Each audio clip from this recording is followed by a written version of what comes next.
A family of 4 was headed to their annual Labor Day camping trip at Elkmont Campground in the Great Smoky Mountains. For 6 agonizing months, investigators had no answers as the trail went completely cold. Then Park Ranger Jake Thompson, during a routine trail maintenance check, stumbled upon their abandoned campsite and found a handwritten note in unfamiliar handwriting that would prove to be the start of a much darker mystery. One that involved more than just one missing family. Marcus Henderson believed in preparation. The 42-year-old mechanical engineer from Knoxville had turned their annual camping trips into a science. Every piece of equipment was tested, every route was mapped, every contingency was planned for.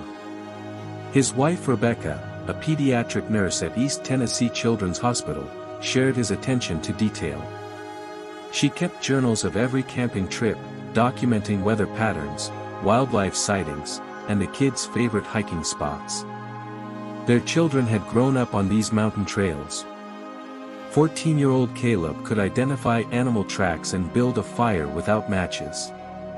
11-year-old Madison knew the names of every wildflower they encountered and could navigate using only a compass and map. The Hendersons weren't weekend warriors, they were a family who had found their sanctuary in the wilderness. But Rebecca's final journal entry from September 1, 2008, revealed something troubling. There's a man who keeps watching us set up camp. He's been there for over an hour, just standing by the tree line. Marcus thinks I'm overreacting, but the girls noticed him too. Madison asked why the man was staring at us.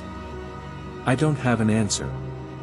This observation would later become the first piece of evidence in a puzzle that would take investigators over a year to solve. The Hendersons had reserved campsite Beat 47 for 7 consecutive years. Other regular campers knew them by name. They were the family you'd ask for help if your tent zipper broke or if you needed to borrow a first aid kit. They represented everything good about family camping: responsible, prepared, and always willing to help others. Which made their disappearance even more shocking. Friday afternoon, September 5, 2008. The Henderson family's silver Honda Pilot pulled into Elkmont Campground at exactly 3:47 p.m. Marcus had noted the time in his trip log, a habit that would later help investigators piece together their final hours. The entrance gate attendant, Maria Santos, remembered them well. They were regulars, she would later tell police. Always polite, always had their paperwork ready. The kids would wave at me every year. What Maria didn't know was that the Hendersons had been followed for the last 30 miles of their journey. Cell phone records would later reveal 3 hang-up calls to Rebecca's phone during their drive from Knoxville. Security footage from a Gatlinburg gas station showed their Honda Pilot being tailed by a dark pickup truck with deliberately obscured license plates. The family spent Friday evening participating in the campground's traditional Labor Day activities. They attended the Ranger-led campfire program where Madison earned a junior naturalist badge for correctly identifying the call of a barred owl. Fellow campers later described Rebecca as seeming distracted, frequently checking her phone and scanning the crowd of families gathered around the fire. When another camper, retired teacher Dorothy Walsh, asked Rebecca if everything was all right, her response was telling: "Just tired from the drive, I guess. Sometimes I feel like we're being watched out here." Dorothy thought it was an odd comment at the time, but didn't think much of it until after the family disappeared. That night, the Hendersons retired to their tent around 10:30 p.m. Campers in nearby sites reported hearing normal family conversations, Marcus reviewing the next day's hiking plans, Rebecca helping Madison organize her nature collection, Caleb reading aloud from a camping magazine. By 11:15 p.m., their campsite was quiet. It would be the last time anyone would hear their voices. Saturday morning brought an eerie silence to campsite Beat 47. The Henderson family had planned to join a group hike to Cataract Falls at 8 a.m., led by experienced hiker and retired park ranger Bill Morrison. When they failed to appear at the trailhead, Morrison initially assumed they had decided to sleep in, a reasonable assumption for a family on vacation. By 10:30 a.m., Morrison grew concerned. The Hendersons were punctual people, and they had specifically requested this hike because Madison wanted to photograph the waterfall for a school project. Morrison walked to their campsite and found something that defied explanation. The family's tent was zipped shut from the inside, but completely empty. For sleeping bags lay in perfect order, as if their occupants had simply evaporated during the night. Personal belongings remained exactly where they should be: Marcus's GPS device on the picnic table, Rebecca's purse hanging from a tree branch, Madison's stuffed elephant still tucked into her sleeping bag. The camp stove had been prepared for breakfast, with coffee grounds measured out and bacon laid ready in the pan, but the food had never been cooked. Morrison, drawing on his 30 years of Park Service experience, immediately recognized that this wasn't a normal missing person situation. There were no signs of struggle, no scattered belongings, no indication that the family had left voluntarily. Most disturbing was the complete absence of footprints leading away from the campsite, despite the soft ground that should have clearly shown any movement. The only unusual evidence was discovered later that morning by Morrison's search team: a small pile of cigarette butts hidden behind a cluster of rhododendron bushes approximately 50 yards from the Henderson tent. The location provided a perfect vantage point for watching the campsite while remaining concealed. None of the Hendersons smoked, and the cigarette brand, an expensive imported variety, wasn't sold in any local stores. Within 2 hours of Bill Morrison's discovery, Elkmont Campground had been transformed into a crime scene. Sevier County Sheriff's Department, Tennessee Bureau of Investigation, and National Park Service Rangers launched what would become the largest search operation in the park's 75-year history.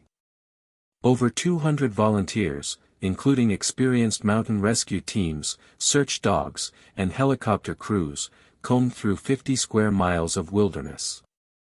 Detective Patricia Morse, a 23-year veteran of the Sevier County Sheriff's Department, had handled dozens of missing persons cases, but nothing had prepared her for the Henderson disappearance. The scene was too clean, she would later testify in federal court. In my experience, when people disappear, they leave traces, disturbed vegetation, dropped items, some indication of their direction of travel. The Henderson campsite looked like it had been sanitized. The family's Honda Pilot remained in the parking area, unlocked, with Marcus's detailed hiking plans still displayed on his GPS device. The planned route for Saturday was a moderate 3-mile loop trail that the family had hiked multiple times in previous years. Search teams covered every inch of that trail and found no trace of the Hendersons. As the investigation expanded, several theories emerged. Wildlife attack seemed impossible. There were no signs of blood, torn clothing, or animal activity. Getting lost on an early morning hike was unlikely given the family's experience and the fact that all their hiking gear remained at the campsite. Voluntary disappearance made no sense. The family had no financial problems, no marital issues, and no reason to abandon their comfortable life in Knoxville. The FBI joined the investigation on September 10, bringing cadaver dogs, ground-penetrating radar, and advanced forensic equipment. They found nothing. After 2 weeks of intensive searching, the Henderson family had vanished as completely as if they had never existed. The case that had begun with such promise was rapidly becoming an unsolvable mystery. The disappearance of the Henderson family sent shockwaves through Knoxville's close-knit community. Rebecca's colleagues at East Tennessee Children's Hospital organized weekend search parties that continued for months after the official search had been scaled back. Marcus's engineering firm, Precision Systems Incorporated, offered a $50,000 reward for information leading to the family's safe return. The children's schools, Caleb at West Hills Middle School and Madison at Sequoia Elementary, held prayer vigils and fundraisers to support the ongoing search efforts. Rebecca's younger sister, Jennifer Walsh, became the family's public voice. A marketing executive with no experience in criminal investigations, she threw herself into the search with desperate determination. She appeared on every local news program that would have her, distributed thousands of missing person flyers throughout East Tennessee, and maintained a website that documented every lead, theory, and piece of evidence available to the public. "My sister didn't just disappear," Jennifer insisted during a tearful interview with WBR Channel 10. "Rebecca was the most responsible person I knew. She planned everything, documented everything, prepared for every possibility. If they had gotten lost or injured, she would have found a way to signal for help. Someone took them. Someone is keeping them from coming home to us." The case attracted national attention when it was featured on America's Most Wanted in November 2008. Host John Walsh presented the mysterious circumstances to millions of viewers, generating over 400 tips in the first week alone. Psychics called claiming to have visions of the family's location. Conspiracy theorists suggested government cover-ups. Amateur detectives analyzed every photograph and piece of evidence that had been released to the public. But despite the massive public interest, media coverage, and ongoing investigation, no credible leads emerged. The Henderson family had vanished as completely as if they had been erased from existence. By Christmas 2008, even Jennifer Walsh began to accept the possibility that her sister's family might never be found alive. By March 2009, the Henderson case had been officially reclassified as a cold case. The massive search operations had been scaled back to occasional volunteer efforts coordinated by Jennifer Walsh and a small group of dedicated supporters. Detective Morse continued working the case part-time, following up on sporadic tips and reviewing evidence, but the trail had gone completely cold. The psychological impact on the investigators was profound. Detective Morse later admitted that the Henderson case had shaken her faith in law enforcement's ability to protect innocent families. "We had every resource available to us," she reflected.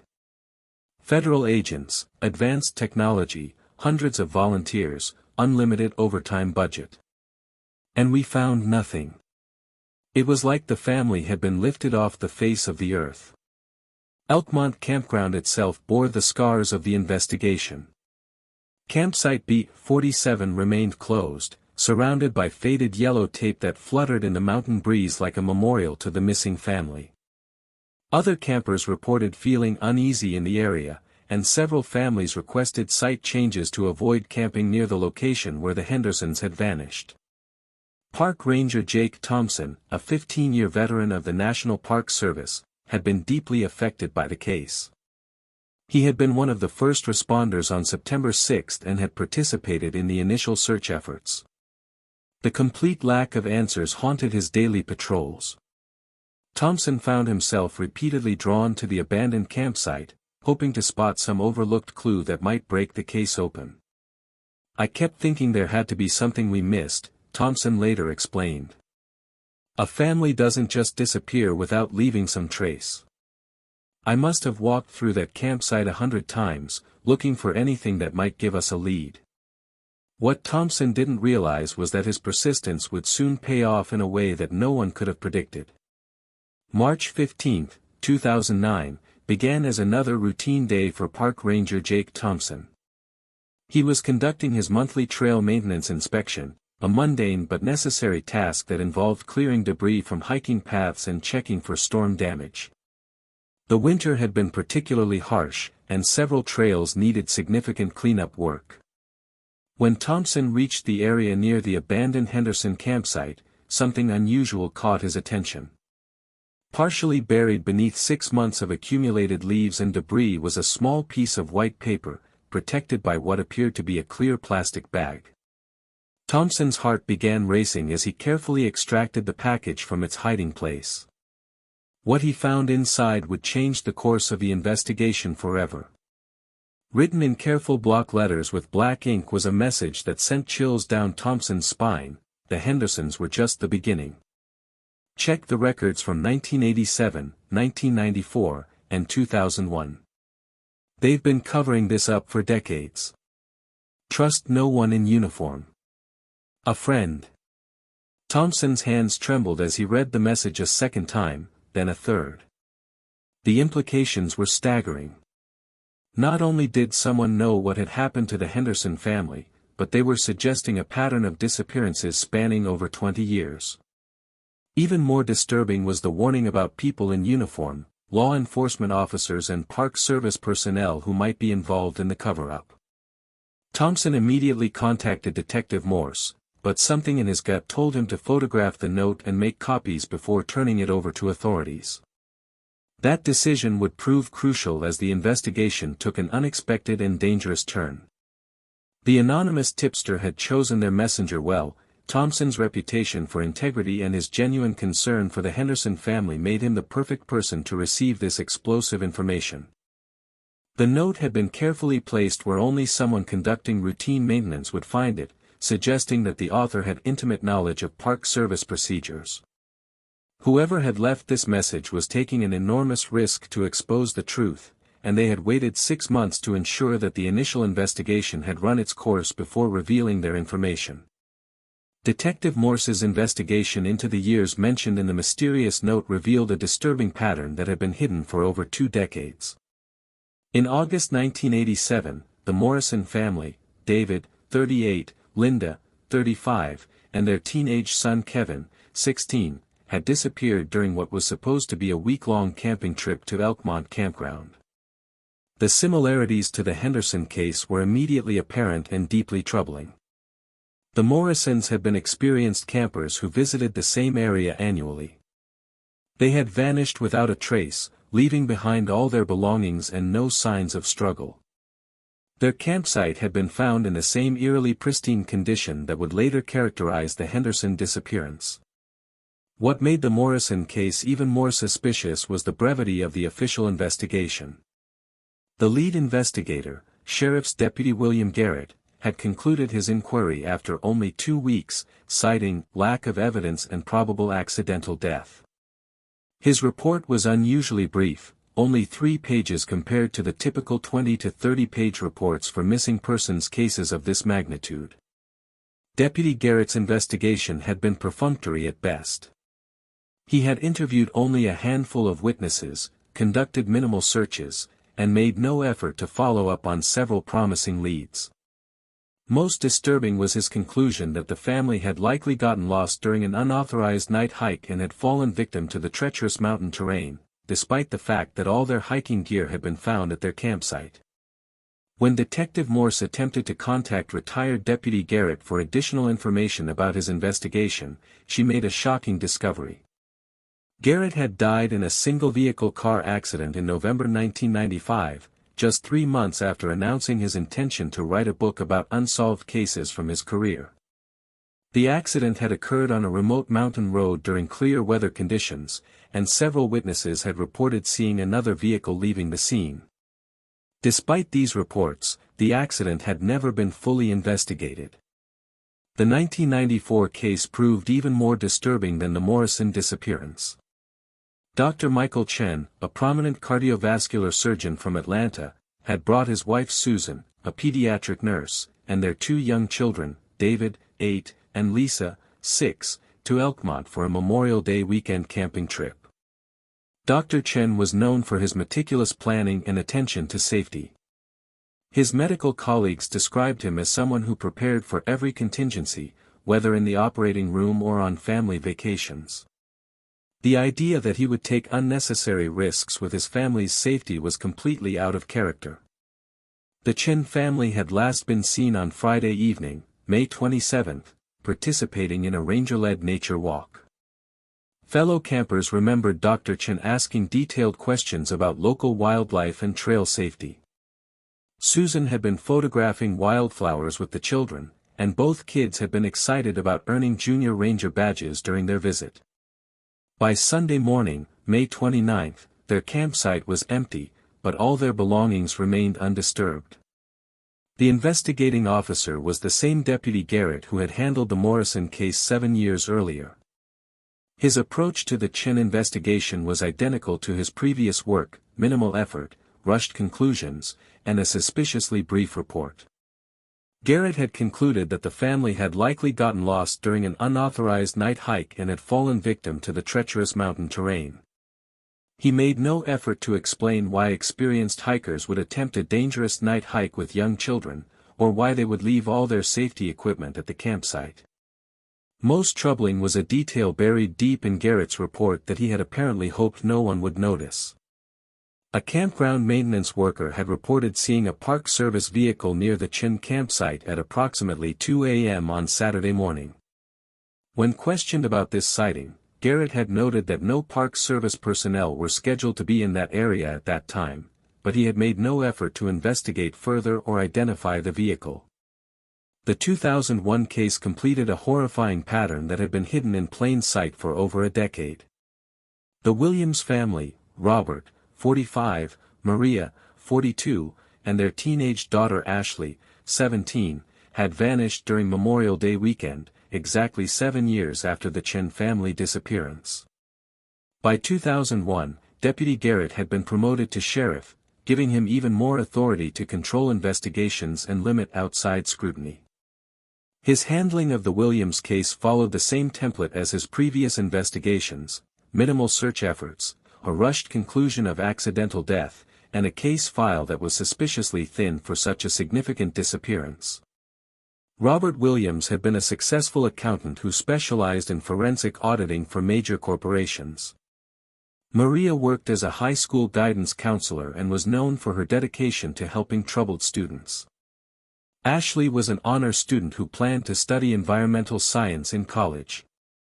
They were a stable, loving family with no financial problems or personal issues that might motivate them to disappear voluntarily.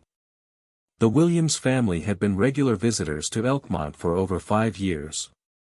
Other campers knew them well and described them as responsible, experienced outdoors enthusiasts who always followed safety protocols. The idea that they would attempt a dangerous night hike was completely inconsistent with their established patterns of behavior. But this time, there was a witness who refused to be silenced. Eleanor Briggs had been working as a campground host at Elkmont for over a decade. She had noticed the pattern of family disappearances and had begun keeping her own unofficial records, documenting suspicious activities and unusual incidents that seemed to be ignored by official investigations. On the night before the Williams family disappeared, Briggs had witnessed Sheriff Garrett meeting with 2 unidentified men near the Williams campsite. The meeting had taken place around midnight, and Briggs had observed the men examining the family's tent and belongings while the Williams family slept inside. When Briggs attempted to approach and ask what was happening, one of the men had warned her to mind her own business, and had made a veiled threat about her continued employment. Eleanor Briggs' testimony opened a door that powerful people had spent decades keeping locked.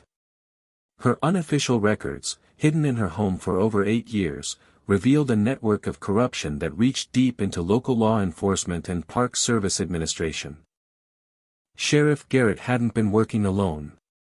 Park Superintendent Harold Vance had been complicit in limiting search efforts and controlling information flow to the media and federal authorities.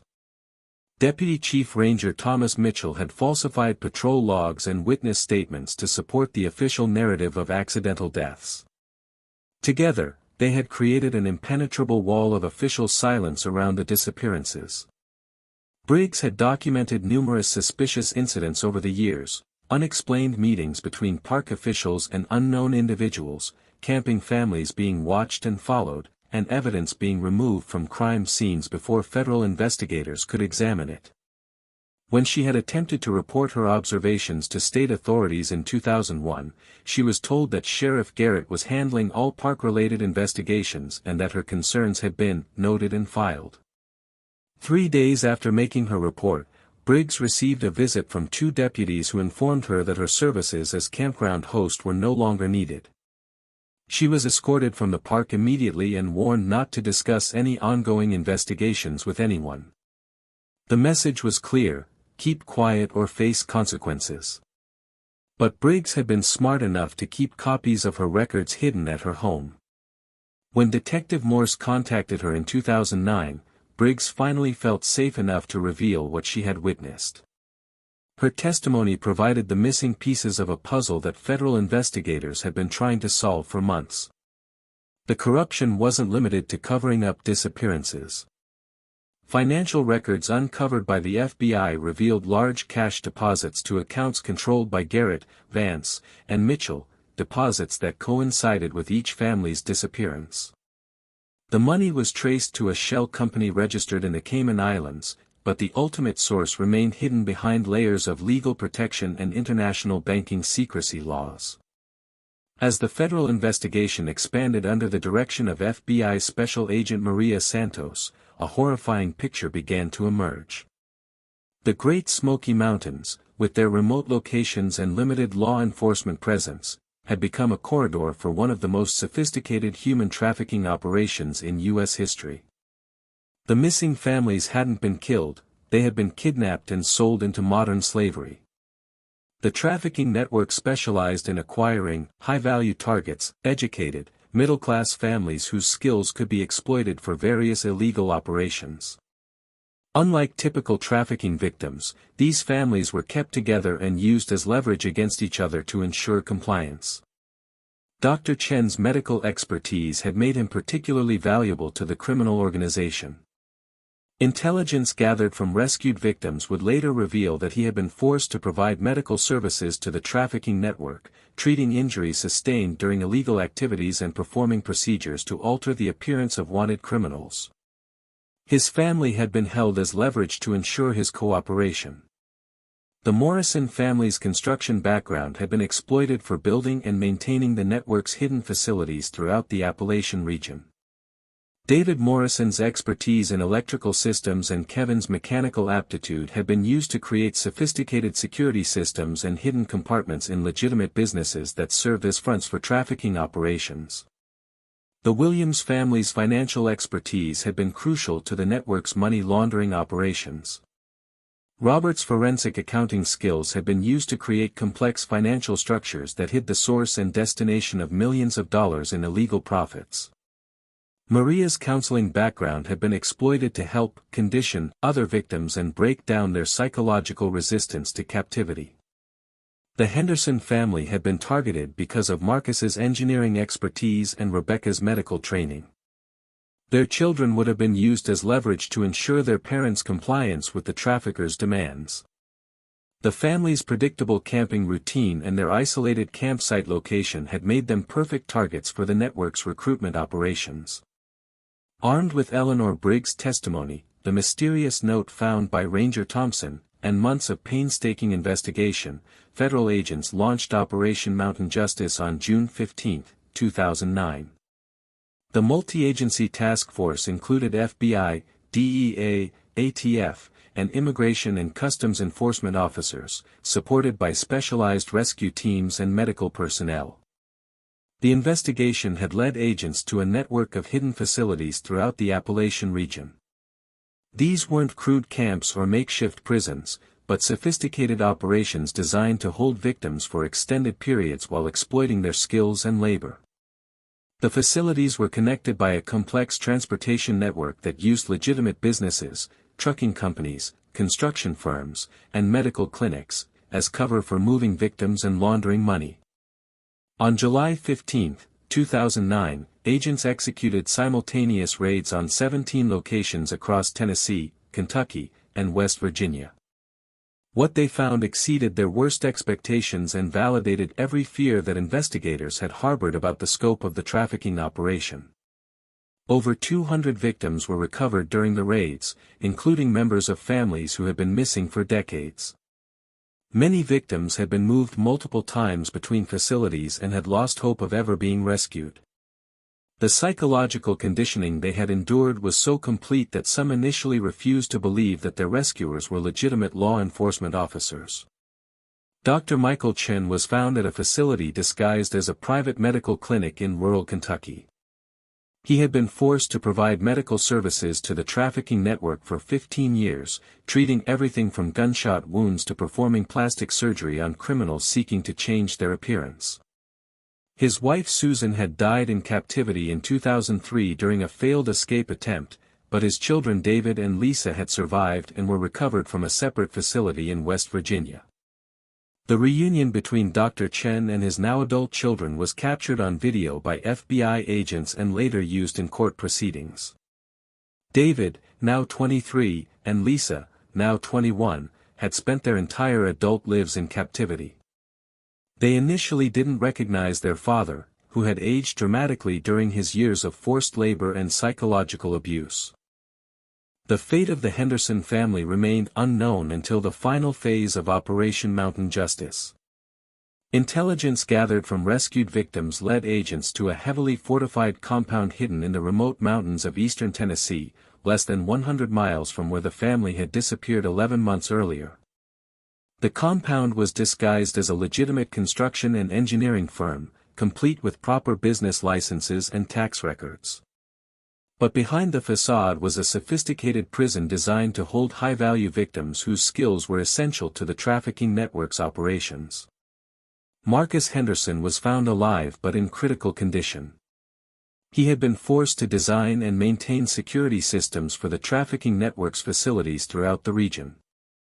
The psychological and physical abuse he had endured had left him barely recognizable. He had lost over 60 pounds and showed signs of severe post-traumatic stress disorder. The news about Rebecca was heartbreaking. She had died in 2011 during a failed escape attempt, but not before helping several other victims plan their own escape routes and providing crucial medical care to fellow prisoners. Her nursing skills had made her valuable to the traffickers, but her determination to help others had ultimately cost her life.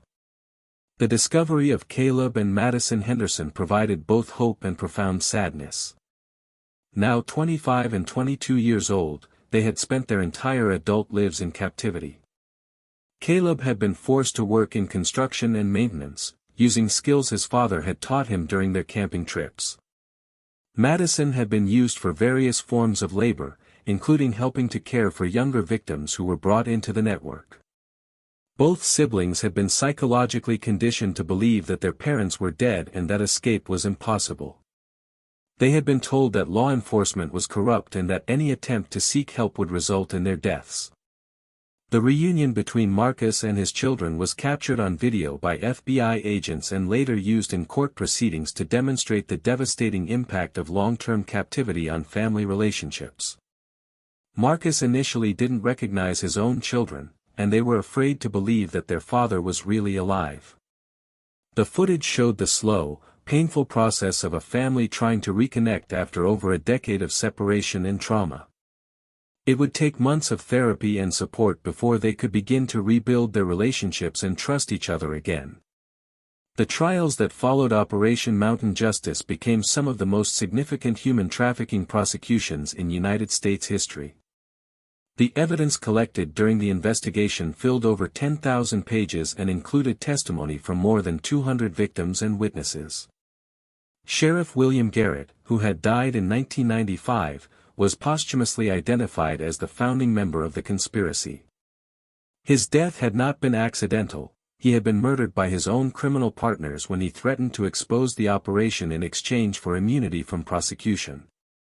Park Superintendent Harold Vance and Deputy Chief Ranger Thomas Mitchell were sentenced to life in prison without the possibility of parole.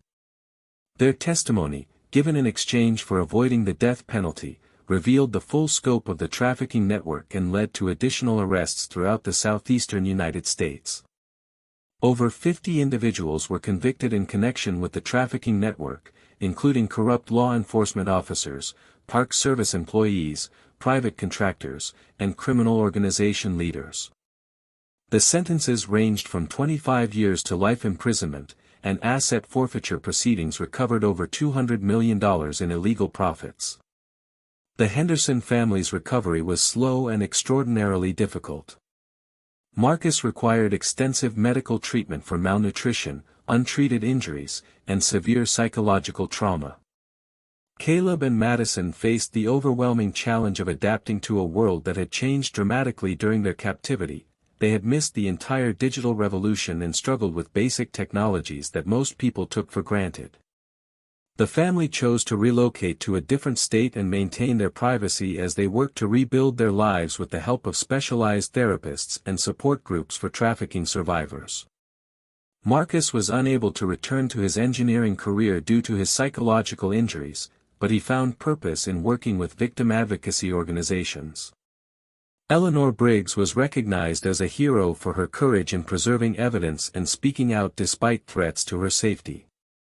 She received the FBI's highest civilian honor and used her newfound platform to advocate for better protection of whistleblowers in law enforcement corruption cases. Park Ranger Jake Thompson received commendations from multiple agencies for his role in discovering the note that broke the case open. He continued working for the National Park Service but transferred to a different location, unable to return to the mountains where so much suffering had occurred. The Great Smoky Mountains National Park implemented comprehensive new security protocols and oversight procedures to prevent similar corruption in the future.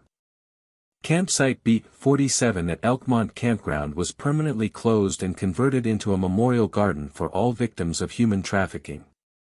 The Henderson family's ordeal lasted exactly 11 years, 3 months, and 10 days.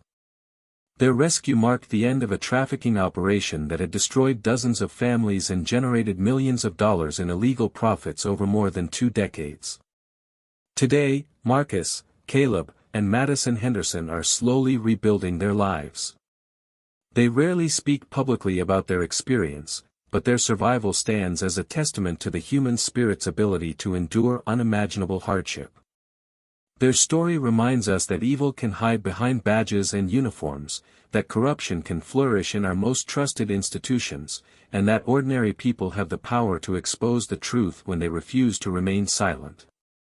The fight against human trafficking continues every day, and the Henderson family's story serves as both a warning and an inspiration.